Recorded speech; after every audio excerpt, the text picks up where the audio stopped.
বিয়ের পরে মেয়েদের ওজন বাড়ে কেন? হালকা পাতলা মেয়েটি বিয়ের পরে দেখবেন ওজন বেড়েই চলেছে। বছর না ঘুরতেই বেশ মোটাসোটা এক নারীতে পরিণত হন। অনেকেই মনে করেন বিয়ের পরে নিয়মিত শারীরিক মিলনই এই ওজন বৃদ্ধির কারণ। আসলেই কি তাই? সুস্থ শারীরিক সম্পর্কের ফলে হার্ট ভালো থাকে, মানসিক চাপ কমে অনেকটাই। কিন্তু সত্যিই যদি এটি ওজন বৃদ্ধির কারণ হয়, তবে মেয়েরা কি বিয়েতে উৎসাহী হবেন? নাকি এটি প্রচলিত ভুল ধারণা?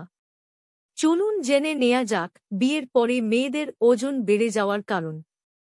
হরমোনের পরিবর্তন। বেশিরভাগ চিকিৎসকই নিশ্চিত করেছেন যে নিয়মিত শারীরিক মিলনের কারণে কেউ মোটা হয়ে যান না। কিন্তু শারীরিক মিলনের ব্যালান্সের অভাবের কারণে অনেক সময় শরীরে কিছু হরমোনের পরিবর্তন হয়, যা ওজনে প্রভাব ফেলতে পারে। তবে শুধু শারীরিক মিলন নয়, অনেক কিছুর উপর এই হরমোনের পরিবর্তন নির্ভরশীল। Puberty age, menstrual cycle, menopause এর মতো বিষয়গুলো মাথায় রাখতে হবে। সেক্স হরমোনের কমা বা বাড়ার ওপর শরীরের ওজন নির্ভর করে অনেকটাই। ফলে ওজন বাড়তে থাকলে হরমোনের লেভেল ঠিক রয়েছে কিনা একবার পরীক্ষা করিয়ে নিন। ওজন বাড়ে ছেলেদেরও। বিয়ের পরে শুধু যে মেয়েদেরই ওজন বাড়ে তা কিন্তু নয়। অনেক সময় ওজন বাড়তে পারে ছেলেদেরও।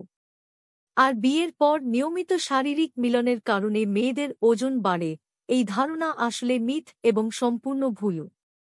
ওজন বাড়ার সঙ্গে দৈনন্দিন শারীরিক মিলনের কোনো সম্পর্ক নেই।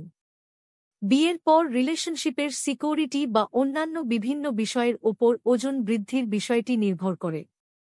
শারীরিক মিলনে ওজন কমে, শারীরিক মিলনে হার্ট ভালো থাকে, স্ট্রেস কমে এবং সবচেয়ে বড় কথা, এক্সট্রা ক্যালোরি খরচ হয়ে যায়।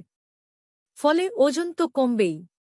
অন্তত দৈনিক শারীরিক মিলনে ওজন নিয়ন্ত্রণে থাকে বলেই প্রমাণ হয়েছে বিভিন্ন গবেষণায়। ওজন যদি না কমে, ওজন কমানোর জন্য শারীরিক মিলনের প্রতি উদাসীন হওয়ার কোনো কারণ নেই। বরং স্বামী স্ত্রীর সম্পর্ক সুন্দর রাখতে এর প্রয়োজন রয়েছে। বরং স্বাস্থ্যকর ও পরিমিত খাদ্যাভ্যাস, নিয়মিত শরীর চর্চার অভ্যাস করুন।